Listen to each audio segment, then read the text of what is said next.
12 de marzo celebramos el Día del Escudo Nacional. Y el escudo nacional fue el tercer símbolo patrio que se creó. Se creó en fecha de creación el 12 de marzo de 1813. La Asamblea decide encomendar a uno de sus miembros, al diputado por la provincia de San Luis, Agustín José Donado, que confeccione un sello para la Asamblea. Sabemos que el autor del cuño del actual sello de la República Argentina fue este artista peruano Juan de Dios Rivera. La verdad que muy interesante, Juan, y seguramente tenés mucho más para contarme del escudo. Dale, pero lo sigamos conversando, ¿te parece? Sí, como que no. Dale.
Juan, veníamos charlando de la Asamblea del año 13 y cómo la misma le pide al que fue el imprentero de la Revolución, Donado, el diseño de un sello para sus documentos, pero al mismo tiempo en la charla anterior surgió el nombre de Rivera y quería saber que me cuentes más de él. Bueno, Juan de Dios Rivera, acordate que había sido peruano, nacido alrededor de 1760 en Cusco, la capital imperial del Perú, de la Incaica, y que era hijo de una ñusta, una princesa inca, hija de uno de los últimos incas, que se llamaba Juana Tupac Amaru. Por lo tanto, su nombre verdadero era Juan de Dios Tupac Amaru, que lo usaba él siempre a los fines de resaltar su pertenencia a la nobleza incaica, prácticamente. Su padre había sido Alonso Rivera, un español, y desde chico le empezó a gustar todo lo relacionado con la platería, la orfebrería, las artes, el grabado, artes en las cuales destacó y bastante, sobre todo en el Cono Sur. Para 1780 lo tenemos radicado en Potosí, en la Villa Imperial del Potosí, seguramente atraído por el cerro lleno de minas de plata, con lo cual su labor artística se vería favorecida, sí. Evidentemente. ¿Qué pasó? En 1781 se desató el levantamiento de su primo, Tupac Amaru II, contra el dominio colonial español. Hubo una represión brutal de las autoridades españolas que a sangre y fuego impusieron el orden en todo el Perú y el Alto Perú, en los lugares donde se habían adherido a este levantamiento del primo Tupac Amaru II. Evidentemente, estando Juan de Dios Rivera en Potosí muy cerca de estos acontecimientos y seguramente por temor también a algún tipo de represalia que se hubiera desatado en su contra. Seguramente porque lo iban a asociar a su primo, por supuesto. Decidió venirse un poco más al sur, a tierras más seguras, donde este levantamiento no tuvo tanta repercusión. Primero se fue a Córdoba, no sabemos bien por cuánto tiempo. Después, viendo que no plasmaba quizás su arte, se trasladó hacia Luján, estuvo un tiempo en Luján, pero decidió radicarse, sobre todo en el puerto de Buenos Aires, donde veía que quizás su arte sería mejor recibido, al no haber tantos orfebres ni tantos grabadores, y realmente fue en Buenos Aires donde se hizo famoso. Pero contame, ¿sí? En Córdoba, ¿qué es lo que hizo? Bueno, en Córdoba no hay muchos registros de sus antecedentes. Sí, que actuó como orfebre, actuó como grabador, evidentemente no le fue muy bien. Cuando se radicó, tuvo que irse por poco tiempo, como te decía, a Buenos Aires. En Buenos Aires se integra a la sociedad de entonces. Vos fíjate que tomó mucho prestigio al poco tiempo como conocido como gran ilustrador, como gran grabador. Colaboraba con los distintos concesionarios de la imprenta de Niños Expósitos de Buenos Aires y muchos de los periódicos que se publicaron en Buenos Aires a partir de 1800 tenían ilustraciones o grabados de este Juan de Dios Rivera. Muy probable que por esa época también haya conocido a Agustín José Donado, que era concesionario después de la imprenta Niños Expósitos, y se le conoce también en esa época sus mejores trabajos, como por ejemplo un grabado con la única imagen auténtica de Mariano Moreno que ha llegado hasta nosotros y que nada que ver con la imagen que teníamos a veces del colegio, que pensamos que era así Mariano Moreno. Esa única imagen de Mariano Moreno auténtica se la debemos a Juan de Dios Rivera. Mirá, no. Y también, por otro lado, Juan de Dios Rivera fue autor, para la década de 1800 también, del sello del Real Consulado de Buenos Aires, cuyo secretario perpetuo era Manuel Belgrano. Muy probablemente Manuel Belgrano, sabiendo de sus cualidades de ilustrador, de grabador y de trabajo con metales, le encargara la confección del cuño del sello que utilizó el Real Consulado de Buenos Aires. O sea, tuvo una gran obra Claro, en su estadía en y Buenos Aires. experiencia en confección de sellos, que después le serviría a él como antecedente para lo que vino con posterioridad. Entonces, en Buenos Aires, ¿qué más hace Juan de Dios Rivera? Se relaciona con lo mejor de la sociedad. La gente lo llamaba el Inca, que hoy quizás uno lo puede tomar con un poco despectivo, pero él lo tomaba con mucho orgullo porque efectivamente él era descendiente del emperador Y tenía incaico. sangre real. Tenía sangre real. Entonces lo tomaba con mucho orgullo. Y vos fíjate que para la época se casó con con una mujer, Mercedes Rondó Macedo, de los Rondó, que era una familia aristocrática de Buenos Aires, ¿sí? Unas familias tradicionales, y hizo progresar a su hijo, que uno de los hijos que tenía, Domingo Rivera Rondó, fue uno de los primeros médicos que hubo en Buenos Aires, fue un cirujano muy reconocido, y llegó a ser, fíjate, también médico personal de cabecera del dictador Juan Manuel de Rosas, hasta que él se tuvo que exiliar. Y esta relación que tuvo muy fluida con Rosas llevó a que este médico, este hijo de Juan de Dios Rivera, se casara con una hermana de Rosas. Así que él estuvo muy emparentado con los Rosas desde ese punto de vista. Y bueno, Juan de Dios Rivera, nuestro grabador, por el cual estamos en esta historia, murió en 1843 en plena dictadura rosista, en apogeo con este pariente, con este cuñado de su hijo. Bien, volviendo ahora a su labor artística en Buenos Sí. Aires, ¿cómo es que surge la idea del cuño en la cabeza de Rivera? Claro, vos sabés, y recordamos nuevamente, el 31 de enero de 1813 es cuando la Asamblea inicia sus sesiones. 22 días después, es decir, el 22 de febrero de 1813, se utiliza por primera vez el sello. Vale decir que hubo 22 días que tuvo de tiempo la Asamblea para ya empezar a utilizar ese sello. Vale decir que quien lo mandó a confeccionar tuvo muy poco tiempo para diseñarlo, confeccionarlo y empezarlo a utilizar. Claro, muy poco probable entonces. Entonces, claro, el tema es así, ¿cómo hacemos en este lapso? Tenemos otro problema también, en las asambleas del año 13 no se han conservado casi las actas, entonces no sabemos bien cómo fue el debate, cómo fue que se le encargó a Agustín Donado. Sabemos que se le encargó a Agustín Donado primero por su experiencia como dibujante, como concesionario de la imprenta de Niños Expósitos, por estar en conocimiento del ambiente gráfico, del ambiente artístico. Entonces, de esa manera es como nos imaginemos, y además por un reclamo que hace Juan de Dios Rivera al gobierno, que se encontró en el Archivo General de la Nación, de que se le pagaran los dos sellos que confeccionó, uno para la Asamblea y otro para el segundo triunvirato. Entonces, ahí sabemos que él menciona que es a pedido de Agustín Donado por encomienda de la Asamblea del año 13. Queden firme que él puede haber sido él realmente el lo diseño confeccionó. original. Él lo confeccionó. Ahora, el diseño, ¿cómo fue? No sabemos bien, porque no hubo instrucciones de la Asamblea que hayan llegado hasta nosotros, tampoco en el periódico oficial de la Asamblea, que es el redactor de la Asamblea, de qué instrucciones se le dieron para que confeccionara su sello. Tampoco, bueno, se pudo haber hecho, capaz que se lo resolvió, capaz que se lo debatió, pero no nos han llegado las constancias hasta nosotros. O capaz que, pudo haber ocurrido también, que los distintos asambleístas, los diputados se reunieron informalmente, le encomendaron así a Agustín Donado sin tomar actas de esta decisión y le dejaron quizás la mayor discrecionalidad para que eligieran lo que fuera mejor de acuerdo a su criterio. Entonces es muy probable que de esa manera se haya actuado. Pero el diseño en sí, ¿cómo surge? ¿Cómo crees que surge? Bueno, el diseño en sí es bastante curioso porque no es un diseño original e inédito, sino que podemos decir que el diseño de nuestro escudo es una reproducción, una adaptación o una copia de un diseño anterior francés que tenía en ese momento más de 20 años de antigüedad. ¿Un diseño francés? Exacto. Y ahora la pregunta que me surge, Juan, es, contame cuáles son las similitudes y las diferencias entre nuestro escudo y el logo francés previo sobre el cual se basó. Claro. Fíjate vos, ¿cómo nace este logo francés en realidad?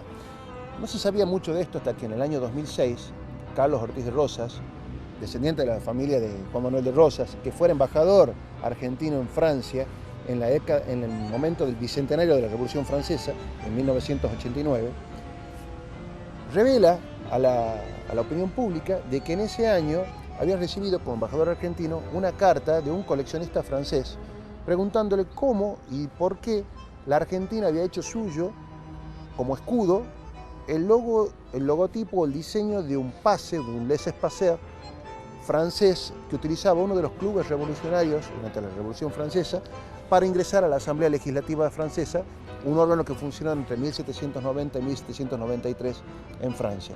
Entonces, a partir de ese hallazgo, donde se encontró un diseño muy parecido entre ese logo francés y el escudo nuestro, nos lleva a necesariamente decir que a suponer de que ese logo llegó de alguna manera a manos de Agustín Donado o de Juan de Dios Rivera, y que haciéndole las adaptaciones del caso llegó a ser nuestro actual escudo nacional.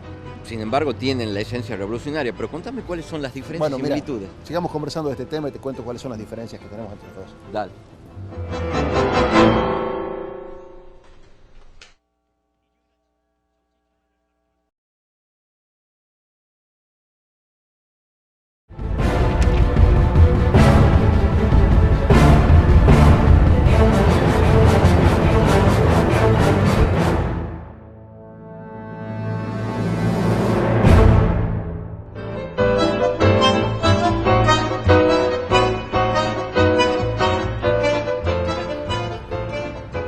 Veníamos charlando de toda la génesis de nuestro escudo, primero como sello de la Asamblea, luego de cómo se dieron el diseño, el cuño mismo, y me habías comentado que había una similitud con un logo francés revolucionario, y me ibas a contar justamente cuáles eran las diferencias y la homología entre los dos emblemas. Bueno, para eso venimos acá. Vos fíjate que estamos en la Plaza Irigoyen de San Miguel de Tucumán.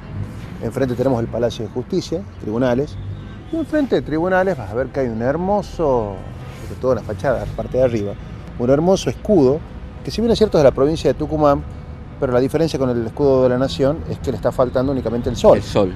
Pero un poco para explicar las diferencias entre el escudo, el sello de la Asamblea, que fue después el escudo nacional, y este logo que le llamas vos, que es un pase libre, ¿sí?, que utilizó un partido político francés para que sus diputados pudieran ingresar a la Asamblea Legislativa. Con ese pase se les permitía el ingreso porque acreditaba que eran miembros de ese partido. No todos lo tenían solamente algunos.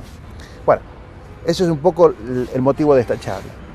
Pero una forma quizás interesante, divertida, de contar las diferencias entre este logo francés y el sello de la Asamblea, nuestro escudo nacional, sería empezar a hablar cada una de las partes que integran el escudo, como para saber qué diferencia había entre el logo francés, el homólogo francés y el escudo nacional nuestro. ¿Te parece? Dale, vamos por cada uno de los elementos que lo conforman. ¿Te parece que podemos empezar entonces hablando de el gorro frigio, que quizás que era la prenda que más llamativa de nuestro escudo? Dale, arranquemos por eso. ¿Qué es el gorro frigio? Bueno, vos te acordarás, y quizás me vas a ayudar un poquitito aquí. Para la época de Navidad hay una prenda muy parecida al gorro frigio que lo utiliza un personaje que conocido prácticamente por todos, hasta el mismo color y todo. Sí, Papá Noel. Claro, ¿viste? Papá Noel tiene un gorro. Con el pompón. Con un pompón, ¿sí? Que tiene mucho de parecido con el gorro frigio nuestro. Unos dirán, no, pero realmente tiene un origen común. ¿Por qué? ¿De dónde sale el gorro frigio? El gorro frigio viene de Frigia, que es una región de Turquía, de Anatolia, y se cuenta que ese gorro tiene origen en Turquía, en Frigia. Ahora bien, ¿quién usaba el gorro de Papá Noel? El gorro de Papá Noel lo usaba Papá Noel, Santa Claus, San Nicolás, Santa Claus, ahí viene el nombre, sí. San Nicolás de Bari. San Nicolás de Bari era un obispo, ¿sí?, que en realidad no era de Bari, está enterrado ahora en Bari, está la tumba de él en Bari, en Italia, pero en realidad San Nicolás era un obispo de Turquía, de la zona de Anatolia, muy próxima a Frigia. Y cuenta la tradición de que él usaba un gorro muy parecido, un gorro frigio, muy parecido, porque era muy común en la zona de Turquía utilizar ese gorro, y por eso fue que después Papá Noel adoptó ese gorro también de color rojo, pero con el pomponcito blanco para darle un toque distinto. Entonces, el gorro frigio, como te decía, tiene muy parecido a esta prenda que utiliza Papá Noel, San Nicolás también, como se lo conoce en otros países. Ahora, la representación artística más antigua del gorro frigio se corresponde a una obra de arte del Imperio Persa, donde uno de los dioses persas tenía este gorro. Entonces, muy probablemente, Frigia tomó ese gorro persa y lo popularizó. Ahora, ¿qué significa, ¿cómo simboliza Juan? la libertad? Simboliza evidentemente la libertad, pero ¿cómo viene a simbolizar la libertad? Bueno, bajo el Imperio Romano, cuando un patrón liberaba o manumitía a un esclavo, le colocaba en la cabeza ese gorro frigio rojo. ¿Para qué? Para que él anduviera circulando por toda la ciudad, todo el pueblo, y todos supieran de que a partir de ese momento, quien era esclavo hasta ayer, ahora ya era una persona libre, un ser libre. O sea, Entonces, representa la libertad. Exacto, los esclavos libertos, manumitidos, utilizaban eso para simbolizar de que ya no eran más esclavos y que eran a partir de este momento personas libres. Entonces significaba la libertad, este gorro frigio. Ahora, años después, por supuesto ya en la Edad Moderna, en Francia se popularizó muy mucho este gorro frigio como signo de la libertad de los esclavos liberados o libertos de la Roma republicana. ¿Cómo fue? Alrededor del año 1790 hubo un escultor que en Troyes esculpió la estatua de la libertad con una pica y arriba de esa pica colocando este gorro frigio. Fue la forma en la cual se la popularizó.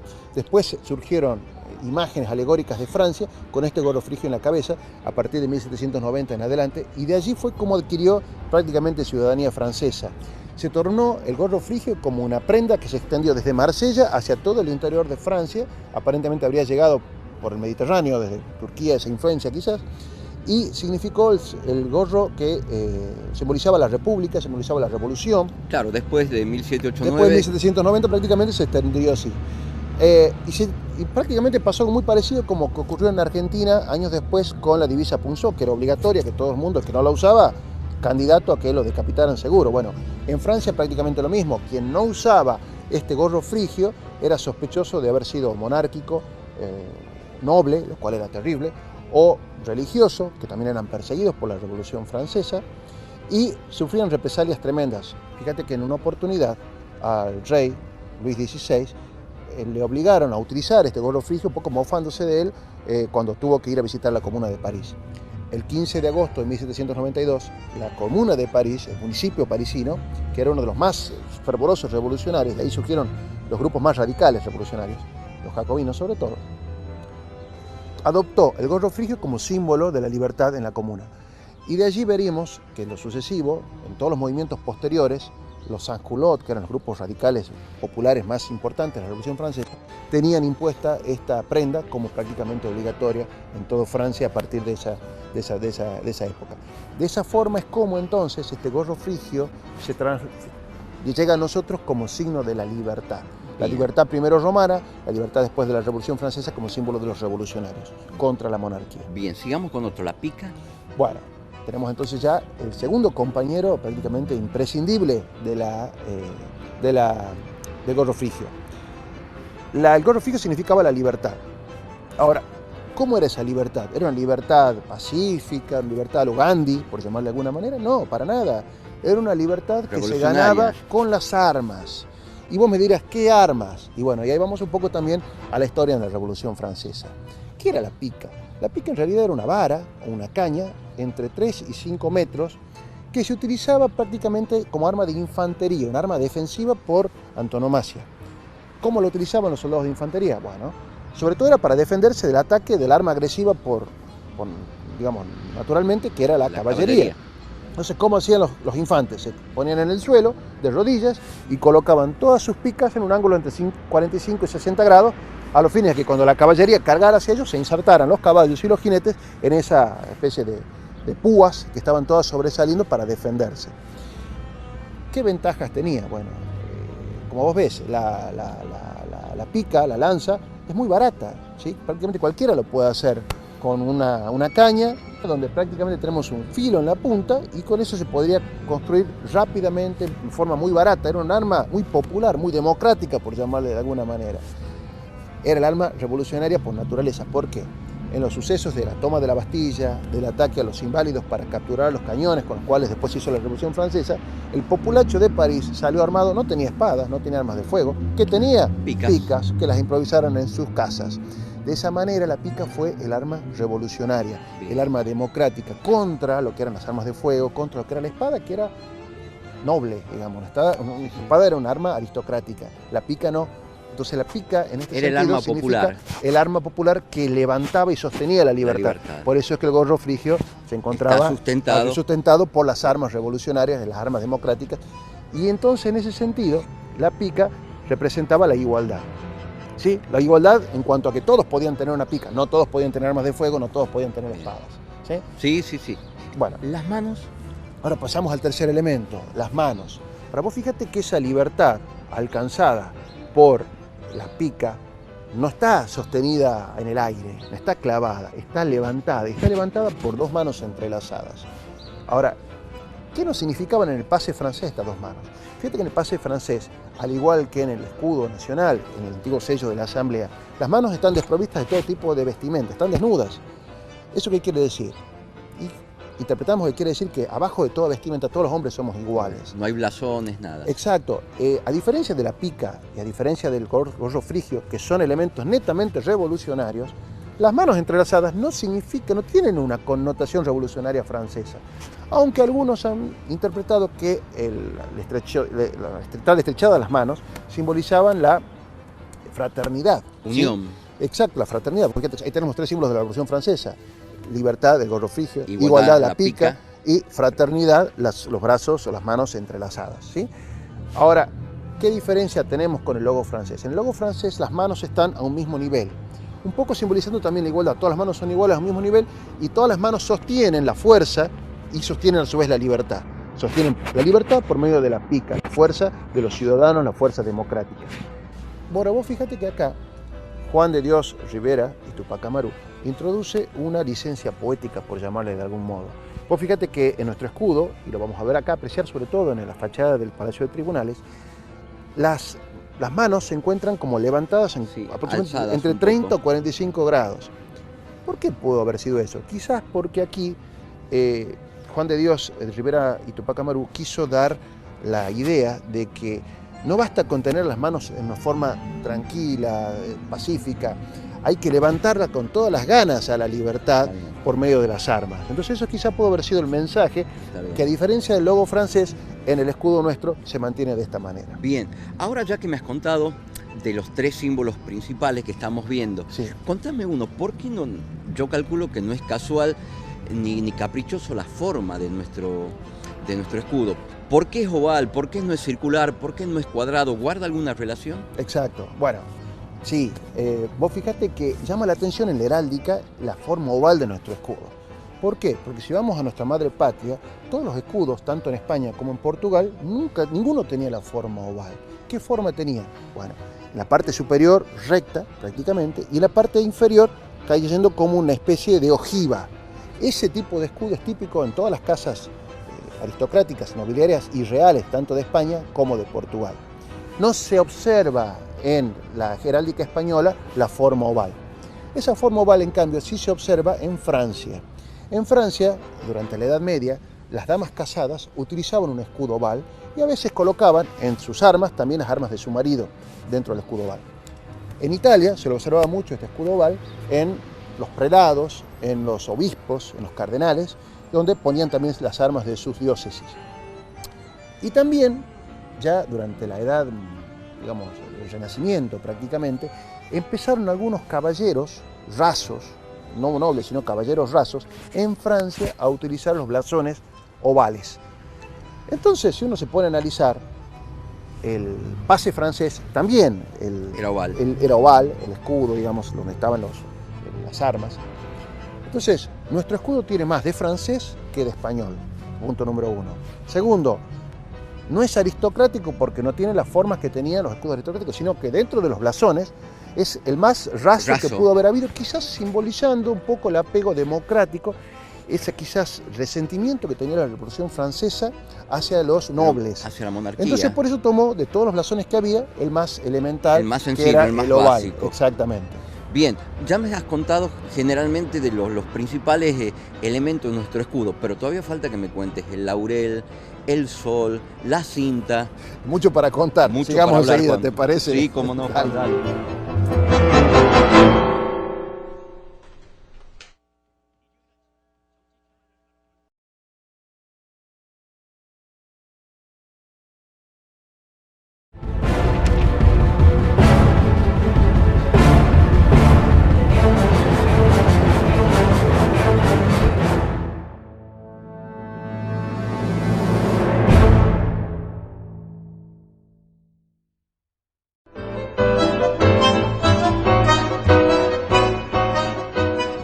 Juan, veníamos conversando y me venías contando de los símbolos que usó Rivera en la confección de nuestro escudo.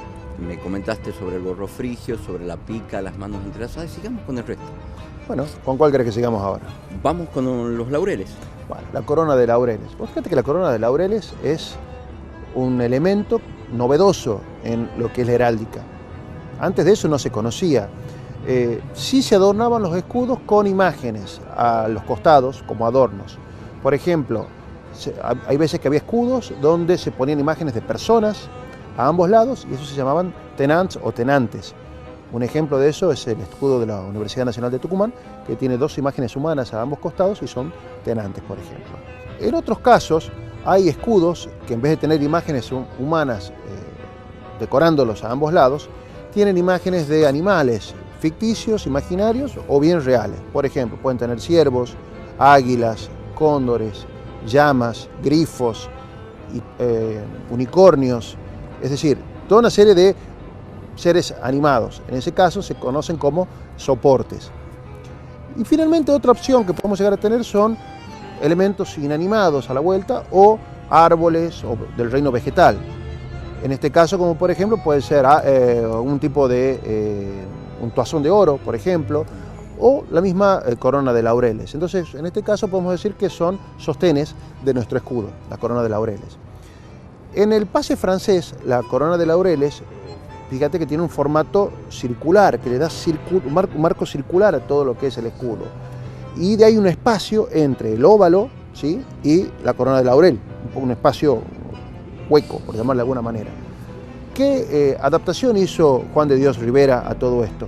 Él a los laureles los pone prácticamente siguiendo el contorno del óvalo y al escudo argentino le da un formato más bien oval y no circular, como era el modelo originario en el pase francés. O sea que allí hay una licencia poética de nuestro Juan de Dios Rivera. Incluso define bien la forma de nuestro escudo. Exactamente, que es completamente oval. Ahora bien, si vos te fijas también otra diferencia que hay con el pase francés. El pase francés tiene esa corona de laureles que no encierra el óvalo, sino que enmarca también hasta el sol que está timbrando el escudo. En el caso nuestro, la corona de laureles prácticamente encierra el óvalo y llega hasta la parte superior, con lo cual el sol nace de los laureles y no nace del óvalo como es en el logo francés. Otra diferencia también es que en el logo francés la corona de laureles está frutada, ¿sí? Se ve con frutos de gules, que se les llama en términos heráldicos, y que son los frutos rojos. En el caso nuestro, la corona de laureles no se encuentra frutada, al contrario, está completamente sin frutos y es otra innovación en la cual se la debemos también a Juan de Dios Rivera. Ahora bien, podemos ver algunas diferencias en la historia, esto no siempre fue así. Si tomamos como base, por ejemplo, la bandera del Ejército de los Andes, la bandera del Ejército de los Andes, los laureles no se cierran sobre el óvalo, sino que se cierran enmarcando un poco al sol. Sí. Entonces está abierto, en ese caso se aproxima más al logo francés. Y otra cosa, la corona de laureles del Ejército de los Andes se encuentra frutada, a diferencia del sello oficial de la Asamblea, que no tiene frutos de gules ni nada por el estilo. Bueno, sigamos con el resto, el sol. Bueno, pero antes del sol hablemos de otro elemento importante que no se le da mucha trascendencia, que es la cinta que une los laureles, como para terminar ya este tema, ¿te parece? Sí, sí, contame de la Bueno, cinta. si vos te fijas en el modelo del logo francés, el pase libre francés, la cinta que une a ambas ramas de laurel es una cinta roja. Ahora, ¿cómo es la cinta en nuestro escudo? Hoy sabemos que la cinta que tenemos en nuestro escudo es celeste y blanca. ¿Originalmente fue así? ¿Fue siempre así? Bueno, no lo sabemos. ¿Y por qué no lo sabemos? Porque en el sello de la Asamblea no tenía colores, era en negro sobre fondo blanco. Entonces no sabemos cuál es el color que pudo haber tenido la cinta que, digamos, condecoraba, llamarle de esa forma en términos heráldicos, nuestro escudo. ¿Cuál es la representación en colores más antigua que tenemos del escudo nacional? Y ahí nos tenemos que remitir al 25 de mayo de 1813, cuando el general Manuel Belgrano le dona al Cabildo de la ciudad de Jujuy, en homenaje por el éxodo jujeño, la gesta heroica que había tenido lugar el año anterior, en agosto de 1812, Sí. la bandera nacional de nuestra libertad civil, que hoy se conserva en la provincia de Jujuy como una reliquia belgraniana y una de las banderas más antiguas que tenemos en la Argentina. ¿Qué es esa bandera? En realidad no es una bandera, es una representación gráfica de nuestro escudo nacional. Y mide aproximadamente el paño 1,40 m de largo por 90 centímetros de ancho, y en el medio está pintado el escudo de la Asamblea del año 13 en colores. Ahora vamos al tema que discutimos acá. La cinta que encierra y que reúne a ambas ramas de laureles está concebida en términos rojos, en color rojo. Ah, mirá. Con lo cual es muy probable que el escudo originario haya mantenido el color rojo que tenía el pase francés.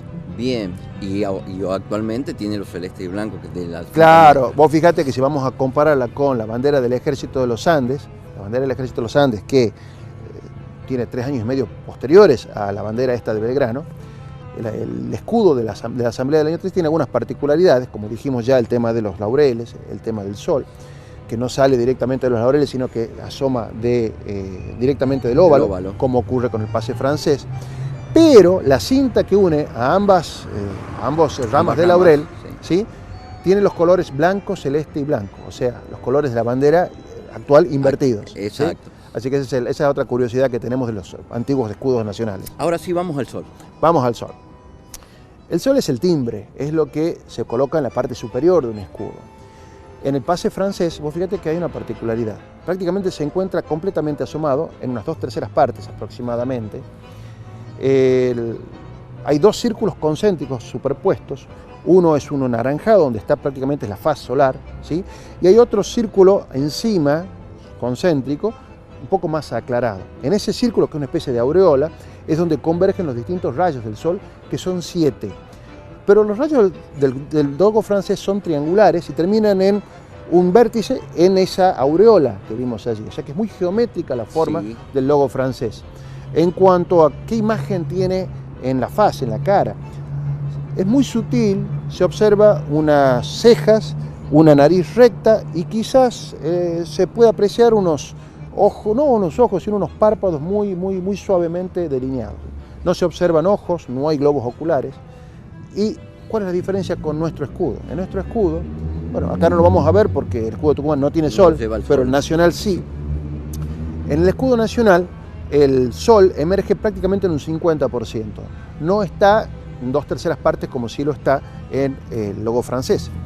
Otra diferencia que podemos llegar a tener, los rayos del sol. Hay un solo círculo, no son 2 círculos concéntricos ni geométricos como es en el logo francés. Es un solo círculo y las ramas que salen son aproximadamente 20 los rayos solares y son alternados entre rayos rectos y rayos flamígeros, es decir, ondulados. Uno sí y uno no. Entonces son aproximadamente 20 en todo el sol. Se le denomina el sol de mayo, ¿sí?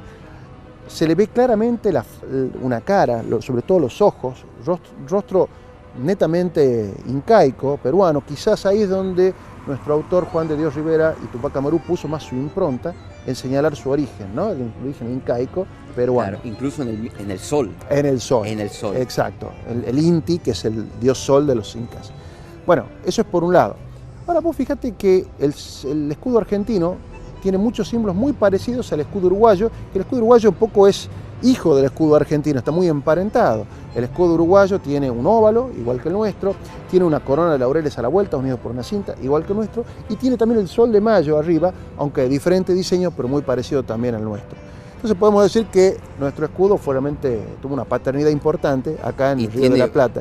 Y este sol realmente es el que hasta el día de hoy... Y tiene una raíz revolucionaria con tintes muy particulares de lo que es la historia nuestra. Claro, con lo cual nuestro escudo no se limitó a ser una copia de un logo, de un pase francés que pasó desapercibido a la historia. Sino tiene su personalidad. Tiene su propia personalidad y deja su impronta en la historia nuestra. Es así. La verdad que te agradezco, Juan, hermosa la historia y espero que sigamos charlando acerca de esto un largo tiempo más. Nos encontramos en otro lugar y seguimos conversando, sí, ¿te parece? Encantado, por supuesto. Bueno. Que sí.